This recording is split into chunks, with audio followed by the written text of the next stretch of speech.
चला, नमस्कार विद्यार्थी मित्रांनो, स्वागत आहे तुमचं आपल्या अजून एका नवीन व्हिडिओमध्ये. सर्वांना जय महाराष्ट्र. आपण आहे का म्हणजे सकाळी लाईव्ह लेक्चर होऊ शकलं नाही, टेक्निकल प्रॉब्लेम होता जरा. स्टार्ट करायचा प्रयत्न केला तर पण होत नव्हतं, त्याच्यामुळे सेशन आपण रेकॉर्डेड फॉर्मॅटमध्ये अपलोड करत आहे आज. टेन्शन घेऊ नका, एक दिवसही तुम्हाला सुट्टी भेटणार नाही. डेली करंट अफेअरच्या लेक्चरला तुम्हाला सुट्टी देण्यात येणार नाही. डेली आपण तुमचं करंट अफेअर्स कव्हर करणार आहे, ठीक आहे. लेक्चर स्टार्ट करण्याच्या पूर्वी सांगतो, आपली करंट अफेअर्सची आतिषबाजी म्हणून आहे का बॅच स्टार्ट झालेली आहे, लक्षात ठेवा. ह्या बॅचवर तुम्हाला आहे का आता मुलांच्या मागणीवरून आपण हा जो डिस्काउंट आहे का 40%, तो अजून 2 दिवस एक्सटेंड केलेला आहे 15 तारखेपर्यंत. तर आहे का तुम्ही 15 तारखेपर्यंत बॅच परचेस करू शकता 1200 रुपयामध्ये, चालेल. चलो, आणि सोबत करंट अफेअर्सचं May 2024 short notes of current affairs नावाने आपलं आहे का मॅगझिन आलेला आहे. हे मॅगझिन तुम्हाला current chronicles by Atish Shinde आहे का ह्या ग्रुपवर बघायला भेटेल टेलिग्रामवरती. आणि ह्या ग्रुप आपल्या टेलिग्राम चॅनलची लिंक तुम्हाला डिस्क्रिप्शन बॉक्समध्ये देखील देतो, चेक करा तेवढी. जास्त उशीर न करता लगेच सेशनला सुरुवात करूया आपण. बघा, भारताचं रिटेल इन्फ्लेशन काय झालेलं आहे, 12 मंथ लोअर पोहोचलेला आहे. 12 मंथ लोअर पोहोचलेला आहे मे 2024 मध्ये. मग रिटेल इन्फ्लेशन किती आहे, 4.75. म्हणजे सिम्पली बोलायला गेलं तर कंझ्युमर प्राइस इंडेक्स आहे का, कंझ्युमर प्राइस इंडेक्स किती आहे रे मे महिन्याचा, 4.75 आहे. 12 मंथ लो गेलेला आहे, म्हणजे 12 मंथ लो आहे हा, ठीक आहे. 4.75 लक्षात ठेवा. आता समजते अरे कंझ्युमर प्राइस इंडेक्स एप्रिलमध्ये किती होता, मग एप्रिलमध्ये होता 4.83 होता. किती होता रे, 4.83. आणि का हे आता आरबीआयनं म्हणजे पर्टिक्युलर लक्षात ठेवा, आता आरबीआय नाही का जे आयडियल म्हणजे इन्फ्लेशन रेंज किती सेट केलेले आहे रे, 2% to 6%. म्हणजे इन्फ्लेशन आहे का 2% to 6% मध्ये राहिलं पाहिजे असं आरबीआयनं सांगितलेलं आहे. मग त्याच्यामध्येच आहे ते, ठीक आहे. समजलं तुम्हाला, 4.75 आहे, त्या दोन्हीच्या रेंजमध्येच आहे. टार्गेट काय गव्हर्नमेंटचं लक्षात ठेवा, की जे इन्फ्लेशन आहे का, इन्फ्लेशन काय करायचं रे, कंझ्युमर प्राइस इंडेक्स आहे का सीपीआय इन्फ्लेशन हे 4%वर आणायचे. किती पर्सेंटवर आणायचे, 4%वर आणायचे, हे टार्गेट आहे. मग मे महिन्याचं किती आहे, 4.75. एप्रिलचं किती होतं, 4.83 होतं. आयडियल 2.6 होतं, लक्षात ठेवा. समजतंय का तुम्हाला, ठीक आहे. आता बघा, इन्फ्लेशन रेट रूरल भागामधला किती आहे, 5.28 आहे. आणि अर्बन भागामधलं किती आहे, 4.15 आहे, ठीक आहे. 4.15 ॲव्हरेज जर आपण काढलं तर किती, 4.75 आहे. समजतंय का.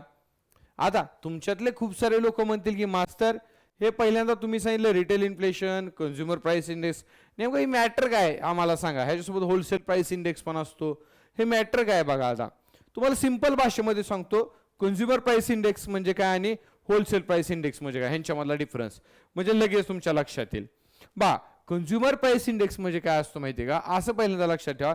ही एक फॅक्टरी आहे, आता फॅक्टरी आहे का, अशीच फॅक्टरी आहे, ही एक फॅक्टरी आहे. आता इथं चिमणी आहे वरती. आता हा आहे का, ह्या फॅक्टरी कशाची आहे, साखरेची फॅक्टरी आहे. इथून काय होते, साखर तयार होते ह्या कारखान्यातनं. तुम्हाला डिफरन्स होतो कंझ्युमर प्राइस इंडेक्स म्हणजे काय आणि होलसेल प्राइस इंडेक्स काय दोन्हीतला. ही आता फॅक्टरी आहे, ह्या फॅक्टरीतनं काय झालेलं आहे, साखर तयार झालेली आहे. मग आता साखर तयार झाली, काय साखर, आता साखर तयार झालेली आहे. ही साखरेची गुणी आहे, लक्षात ठेवा, ही गुणी आहे साखरेची. आता ही साखरेची गुणी पहिल्यांदा कुठे जाणार आहे, डायरेक्ट आपल्या हातात येते का, कंझ्युमरच्या हातात येते का, नाही ना. मी पहिल्यांदा काय जाणार, होलसेलरकडे जाणार,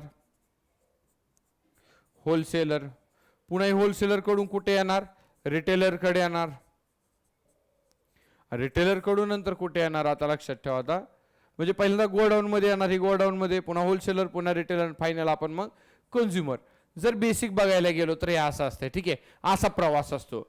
मग आता होलसेल प्राइस इंडेक्स म्हणजे आणि कंझ्युमर प्राइस इंडेक्स म्हणजे काय बघा, लक्षात ठेवा. आता होलसेल म्हणजे होलसेल, आता एखादी साखरेची गुणी आहे, साखरेची गुणी आहे का हिथून बाहेर निघली, साखर कारखान्यातून तयार आली, ह्या गुणी आहे का हितपर्यंत, ह्या साखरेच्या गुणीचे जे प्राइसमध्ये फ्लक्च्युएशन ते असते ना, त्याला आपण काय म्हणतो, होलसेल प्राइस इंडेक्स म्हणतो. आणि रिटेलर पर्यंत आपल्यापर्यंत वस्तू कितीला येते, ह्याच्यामध्ये जे चेंजेस कमी जास्तपणा होतो त्याला काय म्हणतो, कंझ्युमर प्राइस इंडेक्स म्हणतो. समजते का. हा झाला होलसेल प्राइस इंडेक्स झाला WPI, आणि हा काय झाला, CPI झाला, कंझ्युमर प्राइस इंडेक्स. थोडक्यात बोलायला गेलं तर समजतंय, होलसेल प्राइस इंडेक्स आणि कंझ्युमर प्राइस इंडेक्स लक्षात ठेवा.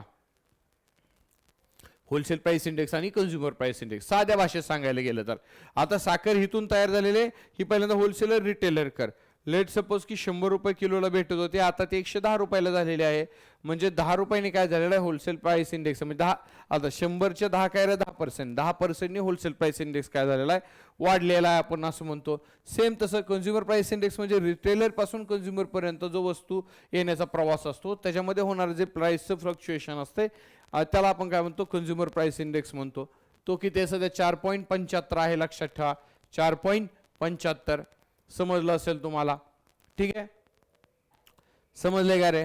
आता हे जे बास्केट असतात लक्षात ठेवा होलसेल प्राइस इंडेक्स आणि कन्झ्युमर प्राइस इंडेक्सचे हे बास्केट वगैरे काहीतरी मी तुम्हाला नंतर डिटेल एखाद्या लेक्चरमध्ये समजून सांगेल, ठीक आहे. चलो पुढच्या न्यूजकडे बघा. आता प्रेम प्रभाकर म्हणून आहे दादा, ह्यांना काय केलेलं आहे रे लक्षात ठेवा SBI कॅपिटल मार्केट व्हेंचर लिमिटेडनं SBI कॅपिटल मार्केट व्हेंचर लिमिटेडनं काय केलेलं आहे आपला नवीन MD आणि CEO अपॉइंट केलेला आहे प्रेम प्रभाकर यांना.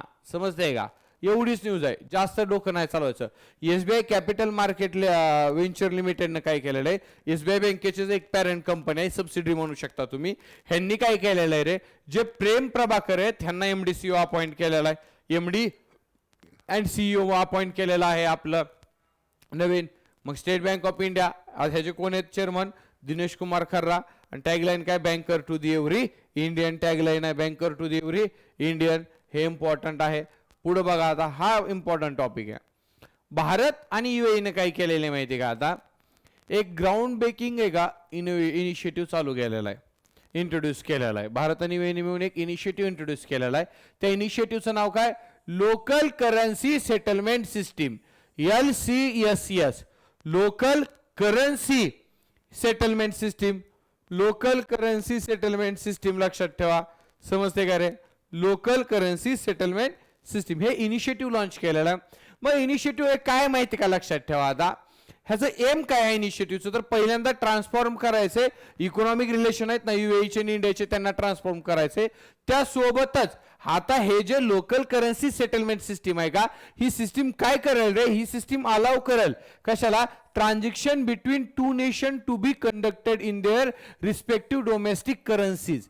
म्हणजे हे जे आता लॉन्च केलंय ना लोकल करन्सी सेटलमेंट सिस्टीम ह्याच्या मदतीने आपण काय करेल जो डॉलरचा डॉमिनन्स आहे का किंवा अदर दुसऱ्या करन्सीचा डॉमिनन्स तो कमी करेल. आणि जो ट्रेड आहे का दोन्ही देशामध्ये ट्रेड व्यापार ट्रान्झॅक्शन आहेत लक्षात ठेवा. मग आता एखादा भारताचा माणूस UAE मध्ये कामाला आहे, तो तिथं पैसे कसं दिरम मध्ये कमवतो, तो पैसे नंतर भारतामध्ये पाठवायचे झाल्यास पहिल्यांदा डॉलरमध्ये कन्वर्ट करावे लागत होते, मग डॉलरवरून रुपीमध्ये करावे लागत होते, म्हणजे ट्रान्झॅक्शन चार्जेस लागत होते डॉलरचे, खूप सारे असे होते ना.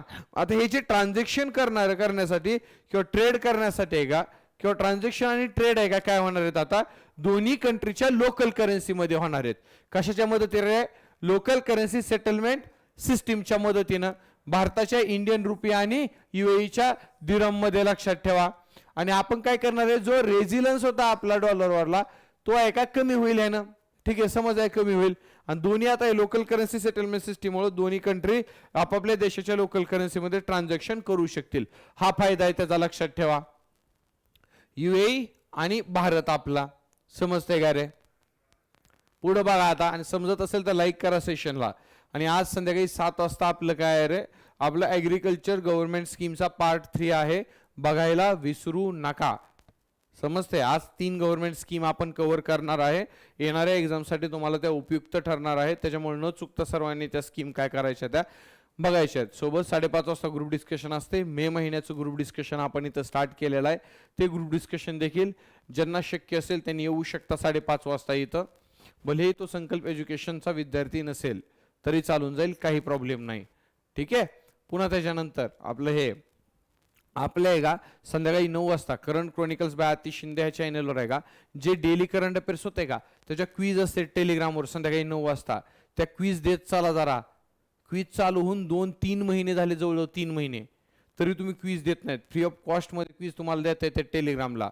डेली करंट अफेअरच्या क्विज संध्याकाळी 9 वाजता असते आणि वीकली करंट अफेअरची क्विज असते रविवारी संध्याकाळी 5 वाजता. चालेल. आणि त्यासोबतच आपलं संडे मेगा सेशन असते प्रत्येक संडेला सकाळी 8 वाजता संकल्प एज्युकेशन इथं. एवढ्या सगळ्या करंट अफेअरच्या ऍक्टिव्हिटी मला वाटत नाही महाराष्ट्रच नाही देशातला कुठल्या क्लासवर होत असतील.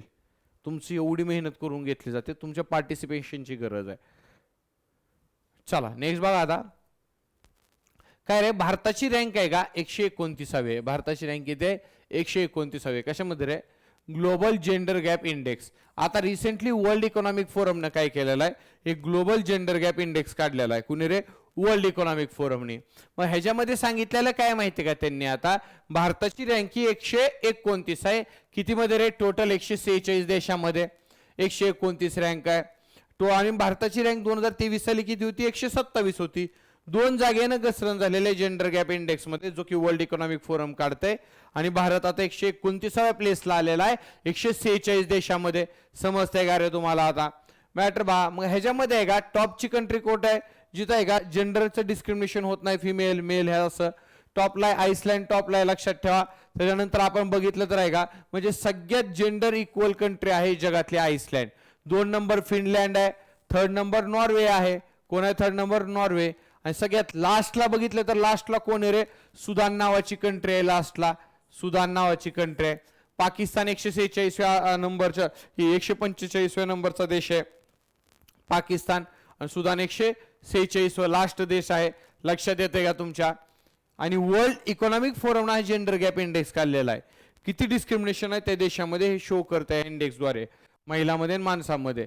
ठीक आहे, समजतंय बघा. आता आपला जो आहे का इकॉनॉमिक पॅरिटी आहे का भारताची कितीवर स्टूड राहिलेलं आहे रे, 39.8% वर. इकॉनॉमिक पॅरिटी एवढी आहे आपली 39.8%. आता तुम्ही म्हणसाल इकॉनॉमिक पॅरिटी म्हणजे काय असते मास्तर. इकॉनॉमिक पॅरिटी म्हणजे लक्षात ठेवा काय रे, जर एखादा व्यक्ती भारतातला 100 रुपये कमवत असेल तर त्याच्या तुलनेमध्ये आहे का मेन इथं येतो, तर त्याच्या तुलनेमध्ये वुमन काय करते रे, फक्त देशातल्या आपल्या 39.8 रुपये कमवते. गॅप बघितला किती आहे, ऑन अन ॲव्हरेज गॅप बघितला तर एवढा डिफरन्स आहे. समजतंय तुम्हाला. ही काय आपली इकॉनॉमिक पॅरिटी आहे 39.8% इम्पॉर्टंट आहे. माणूस जर 100 करत असेल तर मेन वुमेन किती कमवते देशात, 39.8%. ग्लोबल जेंडर गॅप इंडेक्स मध्ये दिलेली ही माहिती आहे. भारताची रँक 129 आहे.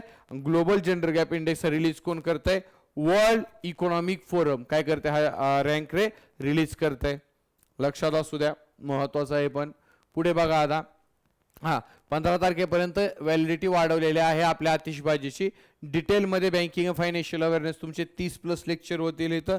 प्रत्येक महिन्याचे RBI सर्क्युलर 2 लेक्चर होतील.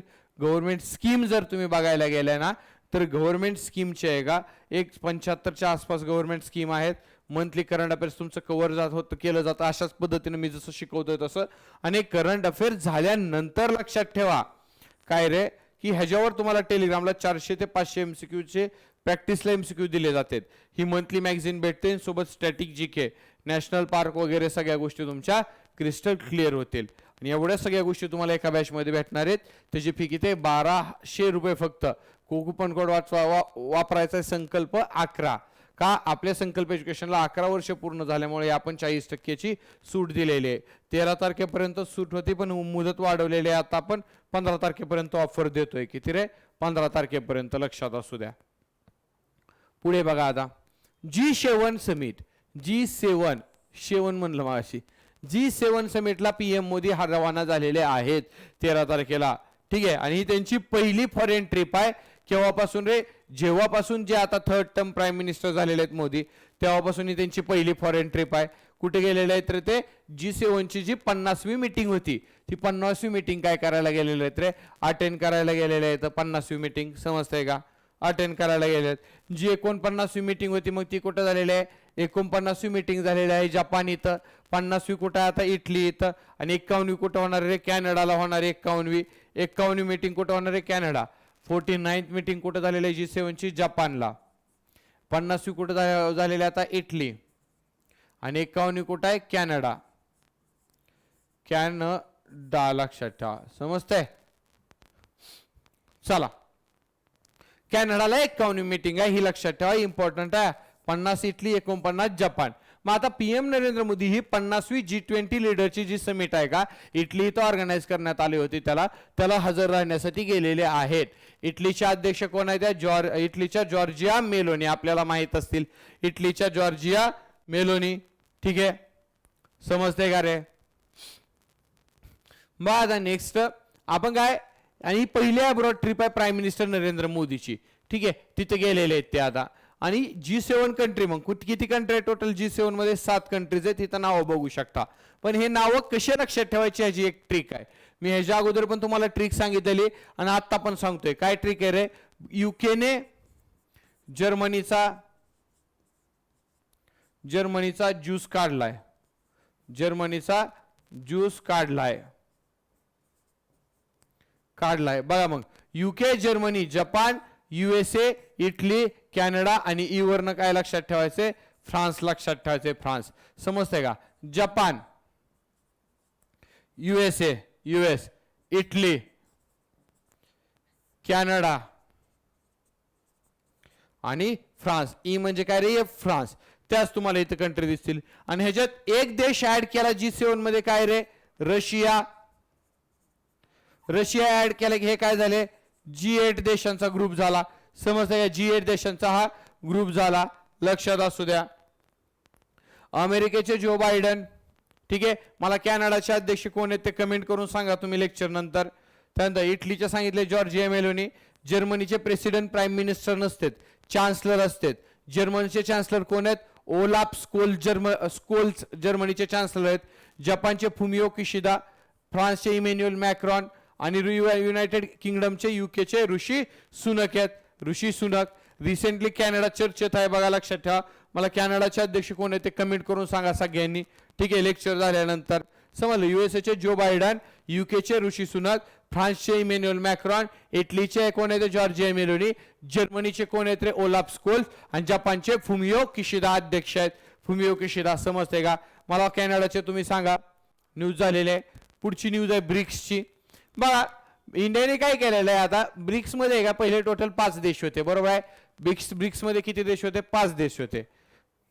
आता ब्रिक्स मध्ये काय? Brazil, Russia, India, China, south Africa. आणि ब्रिक्स हे नाव आहे का जिम ओ नील हा इकॉनॉमिस्ट होता. त्या इकॉनॉमिस्टनं काय केलं रे? ब्रिक्स हे नाव दिलं गेलं. म्हणजे ब्रिक्स हा जो ग्रुप होता देशांचा त्यांना अगोदर नाव काय द्यायचं फिक्स नव्हतं. मग जिम ओ नील या इकॉनॉमिस्टनं काय केलं? ब्रिक्स हे नाव दिलं. प्रत्येक देशाचं इनिशियल लेटर घेऊन ब्रिक्स हा वर्ड तयार करण्यात आला होता. जिम ओ नील ह्या इकॉनॉमिस्टने हे नाव दिलं ब्रिक्स देशांना. समजते का तुम्हाला? ब्रिक्सची स्थापना कधी झाली रे? मला सांगा तुम्ही कमेंट करून. स्थापना कधी झाली?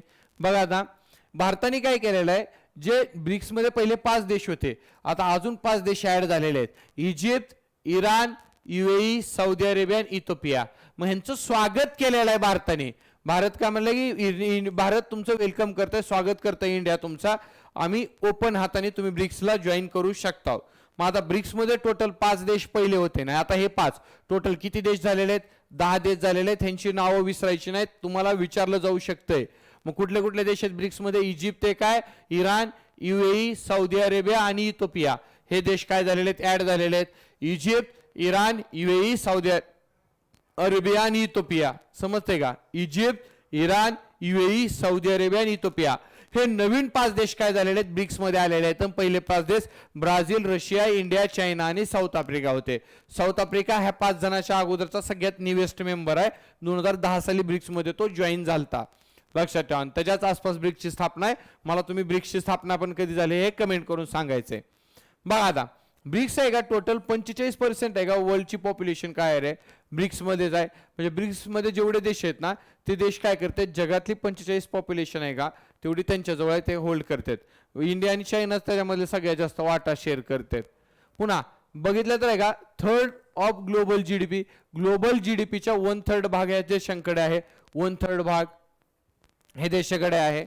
बाकीकडे 2/3 भाग अख्खी बाकी देशांचा. समजते का? त्यात पुन्हा 3 आहे का वर्ल्डचे बिगेस्ट ऑइल प्रोड्युसर कंपनी आहेत ब्रिक्स मध्ये.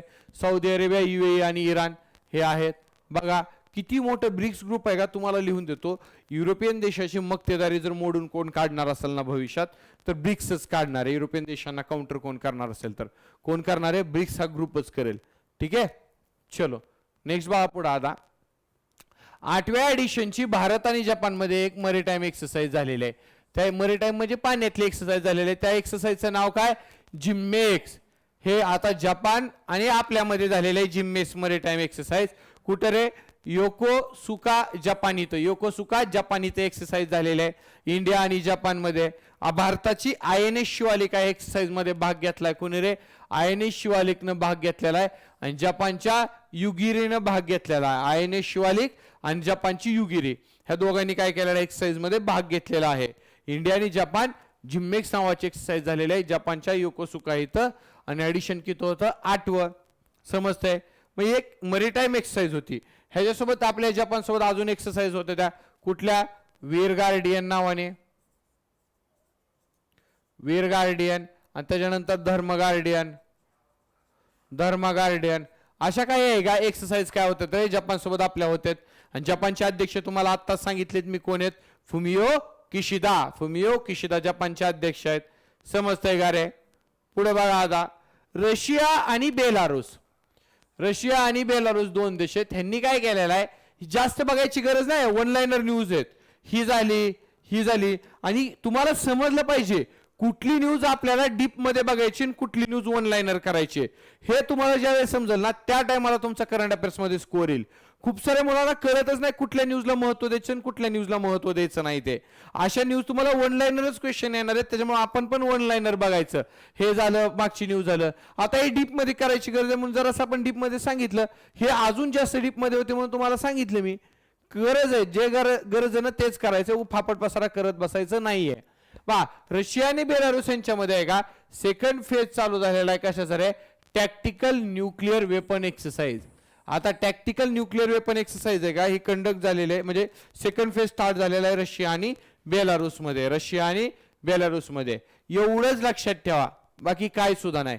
टॅक्टिकल न्यूक्लिअर वेपन एक्सरसाइज चालू झालेले आहे, म्हणजे एक्सरसाइजचं सेकंड फेज चालू झालेलं आहे. कुणामध्ये, रशिया आणि बेलारूस मध्ये. रशियाचे अध्यक्ष कोण आहेत, व्लादिमीर पुतिन आहेत. कोण आहेत रे, व्लादिमीर पुतिन अध्यक्ष आहेत. लक्षात ठेवा. पुढे बघा आता, पुढे काय रे, भारतीय युनिव्हर्सिटीज आणि हायर एज्युकेशन इन्स्टिट्यूटनी काय केलेलं माहिती का, भारतातल्या मोठ्या मोठ्या एज्युकेशनल इन्स्टिट्यूट किंवा युनिव्हर्सिटी आणि हायर एज्युकेशनल इन्स्टिट्यूट हे काय म्हणतात माहिती का, आम्ही आता अलाव करणार आहे. कशासाठी रे, तर तुम्ही एखादी युनिव्हर्सिटी आहे, तुम्ही त्या युनिव्हर्सिटीमध्ये वर्षातून 2दा ऍडमिशन घेऊ शकता. वर्षातून 2दा ऍडमिशन घेऊ शकता. असं नाही की एकदा ऍडमिशनची तारीख गेली तर तुम्हाला डबल ऍडमिशन भेटणार नाही.